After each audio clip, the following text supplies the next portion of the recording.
Puji Tuhan, selamat pagi Bapak Ibu yang dikasihi Tuhan. Selamat hari Minggu. Sebelum kita mendengarkan firman Tuhan, mari kita akan menundukkan kepala dan kita akan bersatu di dalam doa. Tuhan Yesus, Allah yang Maha Baik, biarlah Roh-Mu yang kudus menolong kami sebelum kami membaca, merenungkan kebenaran firman Tuhan. Kami sungguh rindu di dalam ibadah pagi hari ini, firman Tuhan menjadi jawaban bagi kami semuanya. Tuhan yang mengerti keadaan kami adalah Tuhan yang menopang, Tuhan yang menolong, dan Tuhan yang memberkati kami. Terima kasih untuk penebusan Kristus yang nyata dan ajaib. Kami percaya bahwa hari-hari yang kami lalui bersama dengan Tuhan akan membawa kami di dalam seluruh kehendak Allah, di dalam jalan yang penuh dengan kemenangan. Terima kasih Bapa di sorga, biarlah firman-Mu memberkati kami semuanya, dan Roh-Mu yang kudus mengurapi kami di dalam nama Tuhan Yesus Kristus. Amin. Saya akan melanjutkan khotbah minggu yang lalu tentang tetaplah berdoa.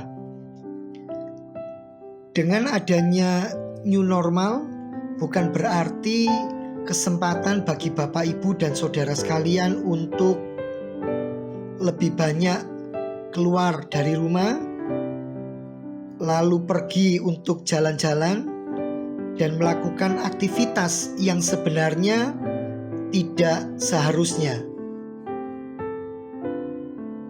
Saya rindu dengan waktu yang ada, waktu yang Bapak, Ibu, dan saudara-saudara miliki, itu membawa kita, mendorong kita semakin banyak memakai waktu bersama Tuhan. Di dalam doa, di dalam pujian, di dalam penyembahan, di dalam merenungkan akan firman Tuhan. Saya mendorong Bapak Ibu memiliki waktu baik doa secara pribadi yang lebih intens lagi. Doa bersama suami istri, anak-anak, orang tua dalam sebuah keluarga. Kita belajar minggu yang lalu dari Kisah Para Rasul pasal 12 ayat yang pertama sampai ayat yang ke-12. Bagaimana Rasul Petrus mengalami badai dalam hidupnya, mengalami pergumulan, mengalami penderitaan, tetapi di tengah-tengah situasi dan kondisi yang seperti itu, jemaat berkumpul bersama-sama, bukan merenungi nasib, bukan menangis lalu mendiskreditkan Allah, lalu menyalahkan gereja, tetapi mereka bersatu dengan tekun di dalam doa, terus mendoakan Petrus yang ada di dalam penjara. Saya ingin pagi hari ini kita melanjutkan membaca dari Kisah Para Rasul pasal 12 ayatnya yang ke-13 sampai ayat 19. Dan ketika ia mengetuk pintu gerbang, datanglah seorang hamba perempuan bernama Rode untuk mengetahui siapa yang mengetuk itu. Ia terus mengenal suara Petrus, tetapi karena girangnya ia tidak membuka pintu gerbang itu, dan segera masuk ke dalam untuk memberitahukan bahwa Petrus ada di depan pintu gerbang. Kata mereka kepada perempuan itu, "Engkau mengigau." Akan tetapi ia tetap mengatakan bahwa benar-benar demikian. Kata mereka, itu malaikatnya.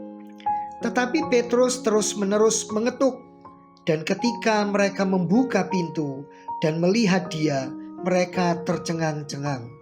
Tetapi Petrus memberi isyarat dengan tangannya supaya mereka diam. Lalu ia menceritakan bagaimana Tuhan menuntunnya keluar dari penjara. Katanya, "Beritahukanlah hal ini kepada Yakobus dan saudara-saudara kita." Lalu ia keluar dan pergi ke tempat lain. Pada keesokan harinya, gemparlah prajurit-prajurit itu. Mereka bertanya-tanya, apakah yang telah terjadi dengan Petrus? Herodes menyuruh mencari Petrus, tetapi ia tidak ditemukan. Lalu Herodes menyuruh memeriksa pengawal-pengawal itu dan membunuh mereka. Kemudian ia berangkat dari Yudea ke Kaisarea dan tinggal di situ. Sidang jemaat yang dikasihi Tuhan, yang saya hormati, minggu yang lalu saya sudah menyampaikan apa bedanya Yakobus dengan Petrus. Mereka sama-sama hamba Allah, mereka sama-sama melayani Allah, dan mereka juga sama-sama pemberita Injil. Tetapi Kisah Para Rasul 12 ayat 1 dan ayat yang kedua menceritakan Yakobus mengalami penderitaan sampai dipenggal lalu mati. Sedangkan Petrus berbeda dengan Yakobus. Petrus hanya dipenjara, Petrus hanya dianiaya, dan Petrus dibuat menderita sedemikian rupa. Lalu yang menjadi pertanyaan, bagaimana? Apakah dengan keadaan yang seperti ini berarti kita tidak perlu berdoa? Bapak Ibu harus ingat bahwa adalah kehendak Allah. Sebagai Allah yang berdaulat, apa yang terjadi dalam kehidupan Yakobus itu berbeda dengan Petrus, dan sebaliknya itu bukan bagian kita untuk mencela Allah, menyalahkan dan mencari keadilan Allah. Karena kita tidak akan pernah bisa mengerti kedalaman, pengetahuan, hikmat, dan kebijaksanaan Allah. Oleh karena itu sejak minggu yang lalu dan minggu hari ini, pagi ini, saya mendorong kita, yang harusnya kita lakukan adalah seperti para jemaat. Mereka berkumpul, mereka berdoa, berdoa dengan tekun, berdoa dengan sungguh-sungguh. Biarkan Allah mengerjakan bagiannya, dan kita mengerjakan bagian kita.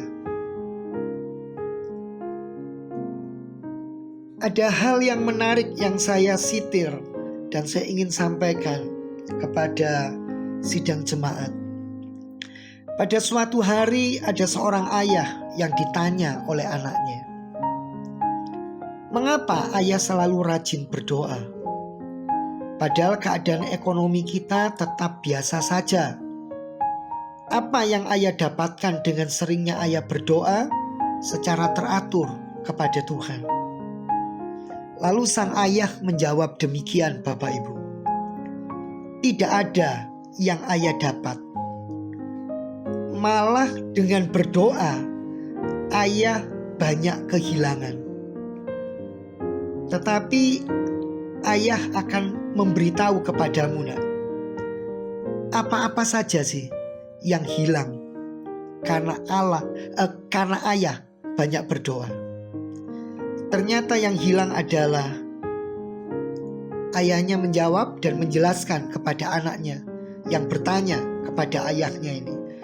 Ternyata yang hilang adalah kekhawatiran, kemarahan, depresi, kekecewaan, sakit hati, kerakusan, ketamakan, kebencian, kesombongan. Setiap kali setelah berdoa, ayah selalu kembali menjadi tenang. Kadangkala jawaban atas doa kita tidak selalu tentang apa yang kita dapat, tetapi justru apa yang hilang dari kehidupan kita. Janganlah selalu mengukur kebaikan dari Tuhan hanya berdasarkan apa yang kita dapat. Karena terkadang Tuhan bekerja lewat apa yang hilang. Tuhan bekerja lewat apa yang hilang dari kehidupan kita. Lalu ayat ini berkata, hidup yang baik berawal dari doa dan pikiran yang baik. Dan hidup yang penuh dengan berkat itu berawal dari pikiran yang penuh berkat. Ketika keadaan kita susah, jangan mengeluh dan putus asa. Teruslah berdoa dan teruslah berusaha, kata sang ayah kepada anaknya. Dan sang anak mendengarkan dengan seksama. Lalu ayahnya melanjutkan, jawaban Tuhan selalu lebih bijaksana daripada doa-doa kita.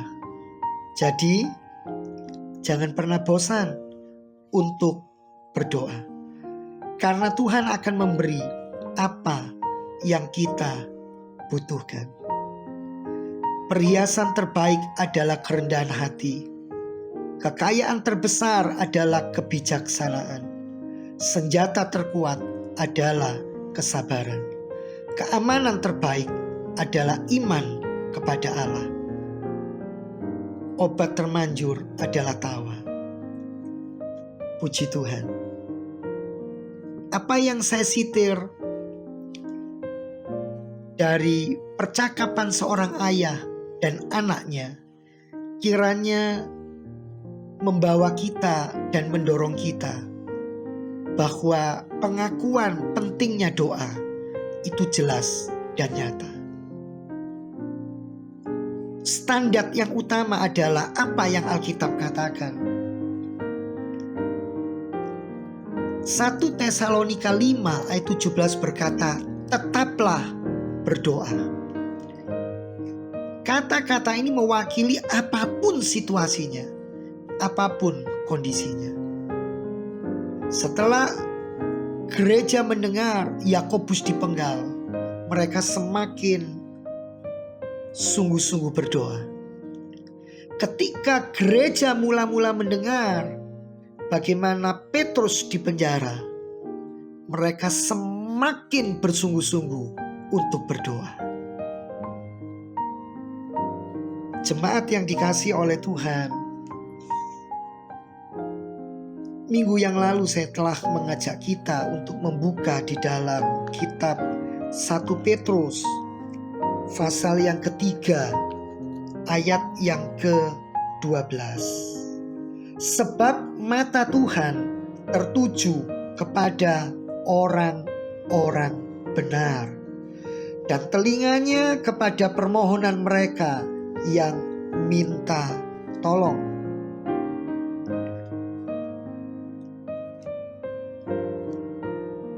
Tetapi wajah Tuhan menentang orang-orang yang berbuat jahat. Jadi sidang jemaat yang dikasihi oleh Tuhan, bagaimana Petrus bisa keluar dari penjara? Karena ada malaikat yang menjemput Petrus dan menuntun, menggandeng Petrus untuk keluar dari setiap pos penjagaan. Petrus awalnya berpikir Petrus bermimpi. Dia sedang bermimpi, tetapi Petrus tahu setelah sampai di luar, dia betul-betul mengalami kenyataan kunjungan dari seorang malaikat, dan malaikat ini menuntun Petrus untuk keluar dari penjara. Tapi yang menjadi pertanyaan, siapa yang menjemput malaikat? Siapa yang membawa malaikat untuk diperintah Allah sehingga datang ke dalam penjara yang kumuh, yang kotor, dan membuat Rasul Petrus untuk dibawa keluar. Tidak lain dan tidak bukan, doalah yang menjemput malaikat itu. Bapak Ibu sidang jemaat yang dikasihi Tuhan, karena itu pakailah waktu yang ada. Kalau gereja kita masih ibadah secara online, sementara mungkin ada banyak gereja yang sudah memberanikan diri untuk beribadah di dalam gedung. Sekali lagi saya ingin menyampaikan bahwa masa transisi dari keadaan yang sebelumnya kepada new normal itu karena ada banyak pertimbangan dari pemerintah. Tetapi kalau Bapak Ibu mendengar berita, mengikuti apa yang terjadi, sesungguhnya kita harus bijaksana. Kita harus menjaga hidup kita sedemikian rupa. Kita harus mengikuti protokol kesehatan yang ada. Jangan sembrono, jangan gegabah. Karena itu saya menghimbau semua jemaat tetap bersabar. Karena itu kalau kita masih ibadah online, pakailah waktu-waktu yang ada untuk sungguh-sungguh memiliki keintiman dengan Tuhan di dalam doa, merenungkan firman, memuji, menyembah Tuhan, baik secara pribadi juga secara korporat bersama keluarga, sehingga kita akan dibawa semakin mengenal Allah. Jadi Bapak Ibu, sekali lagi saya mengingatkan frasa yang menjelaskan bagaimana jemaat dengan tekun mendoakan Rasul Petrus itu adalah titik balik daripada kisah bagaimana Petrus dituntun keluar sehingga Petrus terbebas dari belenggu yang membelenggu kehidupannya. Lalu waktu kita membaca ayat-ayat yang tadi kita baca, sampai akhirnya Petrus yang keluar dari penjara, dia harus datang kepada jemaat yang berkumpul di dalam persekutuan doa dan sedang berdoa. Tetapi ironisnya, Bapak Ibu ingat baik-baik, jemaat ini berdoa untuk siapa? Untuk Petrus yang ada di dalam penjara, supaya mengalami kelepasan, mengalami pertolongan. Tetapi lihat ironisnya, setelah Petrus keluar dari penjara, tapi sekarang Petrus mau masuk ke dalam persekutuan doa, pintu malah ditutup. Ini sesuatu yang bertolak belakang. Mengapa ini terjadi? Ini sama mengingatkan kita. Terkadang karena kita terus berdoa, kita lupa bahwa Tuhan itu sedang mengerjakan bagiannya. Sampai-sampai Petrus keluar, mereka tetap di dalam keadaan ketakutan dan menganggap dan mengira bahwa itu bukan Petrus. Coba kita perhatikan dengan jelas di dalam ayat yang ke-16. Tetapi Petrus terus-menerus mengetuk, dan ketika mereka membuka pintu, akhirnya bukan hanya Rode yang membuka pintu. Rode mendengar itu suara dari Petrus, dan Rode yakin itu adalah Petrus. Ketika Rode kembali menceritakan kepada para murid, maka yang lain berkata, itu pasti bukan Petrus. Lalu ayat 16 berkata, tetapi Petrus terus-menerus mengetuk, dan ketika mereka, jadi bersama-sama, makanya kata ganti yang dipakai mereka membuka pintu dan melihat dia, mereka tercengang-cengang. Lalu Petrus memberi isyarat dengan tangannya supaya mereka diam. Jadi ayat-ayat ini menceritakan kepada kita, ketika kita sudah berdoa dengan sungguh-sungguh, ketika kita sudah berdoa dengan tekun, maka jawaban Tuhan itu tidak boleh membingungkan kita. Justru harusnya kita bersyukur, kita yakin, kita percaya bahwa ada jawaban atas doa-doa kita. Bapak Ibu bisa bayangkan Bagaimana Petrus keluar dari penjara dengan sangat mudah karena mujizat dan pertolongan Allah. Tapi sekarang Petrus ingin masuk dalam persekutuan doa, ingin ikut berdoa mengucap syukur, justru terhalang dan mengalami kesulitan. Bapak Ibu yang dikasihi Tuhan, ini menjadi gambaran buat Bapak Ibu, buat saya. Terkadang sebuah permasalahan lebih menyita waktu kita, menyita fokus kita, menyita perhatian kita. Sehingga jawaban yang Tuhan berikan seringkali membuat kita menjadi bengong, membuat kita menjadi melewatkannya. Tetapi lewat ayat-ayat ini kita diingatkan oleh firman Tuhan. Dan Bapak Ibu, apa yang terjadi dengan para pengawal? Apa yang terjadi dengan Herodes? Ya, kita akan melihat kembali sebentar di dalam 1 Petrus pasal yang tadi kita baca, pasal 3 ayat 12. Sebab mata Tuhan tertuju kepada orang-orang benar, dan telinganya kepada permohonan mereka yang minta tolong. Tetapi wajah Tuhan menentang orang-orang yang berbuat jahat. Penjaga-penjaga Herodes yang berbuat jahat, prajurit-prajurit harus menerima imbalannya. Apa itu? Kita lihat dalam ayat 18, Kisah Para Rasul pasal 12. Pada keesokan harinya, gemparlah prajurit-prajurit itu. Mereka bertanya-tanya, apakah yang telah terjadi dengan Petrus? Herodes menyuruh mencari Petrus, tetapi ia tidak ditemukan. Lalu Herodes menyuruh memeriksa pengawal-pengawal itu dan membunuh mereka.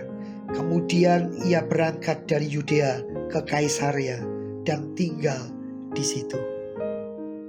Bayangkan Bapak Ibu, ketika Yakobus dipenggal oleh Herodes, semua tertawa, semua bersuka cita, semua senang. Maksud saya para penjaga ini, prajurit-prajurit ini, dan orang-orang Yahudi yang menginginkan gereja tutup. Mereka semua bersorak-sorai, mereka semua sangat senang. Tapi lihat apa yang mereka pernah saksikan, apa yang mereka pernah lihat sekarang terjadi untuk mereka. Kita membuka sebentar Bapak Ibu. Saya mengajak Bapak Ibu membuka Amsal pasal 11 ayat yang ke-8. Amsal pasal 11 ayat yang ke-8. Mari kita akan membacanya. Orang benar diselamatkan dari kesukaran, lalu orang fasik menggantikannya. Ayat ini tergenapi. Akhirnya pengawal-pengawal itu dibunuh semuanya. Dan pada akhir Kisah Para Rasul 12, Bapak Ibu baca nanti ayat 20 sampai 23. Herodes pun mati dengan cara yang sangat menjijikkan. Mati dengan cara yang begitu ngeri. Bapak Ibu yang dikasihi Tuhan, jangan pernah merendahkan dan meremehkan arti doa. Karena itu saya mendorong kita untuk banyak berdoa. Kita harus berdoa dengan sungguh-sungguh. Mungkin kita berdoa siang dan malam. Kita mungkin akan berdoa sedemikian rupa. Tetapi jikalau itu adalah kesempatan dan waktu yang kita miliki membawanya ke sana, terpujilah Tuhan. Berarti kita akan dibawa untuk memiliki disiplin secara rohani, semakin bertumbuh di dalam hidup mengenal Kristus. Karena doa selalu membawa kita lebih dekat kepada Allah. Karena doa akan membawa kita lebih percaya bahwa Allah pasti menolong. Dan doa akan mendasari dan menjembatani mujizat dalam hidup kita. Saya tidak tahu apa pergumulan Bapak Ibu. Saya tidak mengerti apa kesulitan Bapak Ibu. Tetapi pagi hari ini, dalam ibadah online ini, lewat kebenaran firman Allah ini, saya ingin mengingatkan kita. Kebenaran ini buat saya, kebenaran ini buat Bapak Ibu, kebenaran ini buat kita semuanya. Supaya kita lebih sungguh-sungguh pada hari-hari ini mendoakan bangsa dan negara kita, mendoakan gereja kita, mendoakan anggota jemaat yang lain, mendoakan pemerintah, mendoakan orang tua kita, mendoakan anak-anak kita, mendoakan pasangan kita, mendoakan pekerjaan kita, mendoakan bos kita, mendoakan orang-orang yang kita kasih, mendoakan jiwa-jiwa yang terhilang. Saya percaya Tuhan akan mengerjakan jauh melampaui apa yang kita minta dan kita doakan. Terpujilah Tuhan, Soli Deo Gloria. Ini yang saya sampaikan kepada Bapak Ibu. Saya berdoa kita semakin didorong, dimotivasi untuk lebih mendekatkan diri kepada Tuhan. Mari kita menundukkan kepala, kita bersyukur kepada Tuhan di dalam doa. Mari Bapak Ibu, saya mengajak kita menundukkan kepala, kita akan bersatu di dalam doa. Bapa yang ada di dalam sorga, di dalam nama Tuhan Yesus Kristus, terima kasih buat firman Tuhan yang mengingatkan kami. Seperti Tuhan memberkati dan menolong Petrus, kami percaya Tuhan juga memberkati dan menolong kami. Biarlah kami lebih banyak belajar untuk berdoa, berserah, memohon belas kasihan dan kemurahan Tuhan. Sehingga di dalam kehidupan kami, di dalam keluarga kami senantiasa menyukakan hati Tuhan dan berada di dalam rencana Tuhan. Bapa yang maha baik, terima kasih buat firman-Mu. Terima kasih buat penyediaan, buat pemeliharaan, buat perlindungan, buat pertolongan Tuhan, buat setiap pribadi kehidupan kami dan keluarga kami masing-masing. Kami sekarang berdoa, biarlah berkat Tuhan juga untuk Bapak Presiden dan wakilnya, beserta para menteri, juga semua pejabat-pejabat negara. Kami juga mendoakan TNI dan Polri. Tuhan juga memberkati dan Indonesia tetap menjadi negara yang penuh damai sejahtera, penuh berkat daripada Allah. Memberkati juga gereja-gereja, hamba-hamba Tuhan. Memberkati juga lembaga-lembaga sosial yang ada. Biarlah Indonesia benar-benar penuh dengan damai sejahtera dan pertolongan Allah. Terima kasih Tuhan Yesus. Kami rindu di hari-hari yang akan datang, kami benar-benar menjadi pribadi yang hidup dalam rencana Allah, menyenangkan hati Allah, dan selalu mengisi waktu dan kehidupan kami untuk menyukakan hati Tuhan. Terima kasih Bapa yang maha baik. Terima kasih Allah Roh Kudus, biarlah firman ini dimeteraikan dalam hidup kami dan membawa kami lebih mengasihi Tuhan. Terpujilah Tuhan yang menolong kami, terpujilah Tuhan yang memberkati kami. Di dalam nama Tuhan Yesus Kristus. Puji Tuhan. Amin.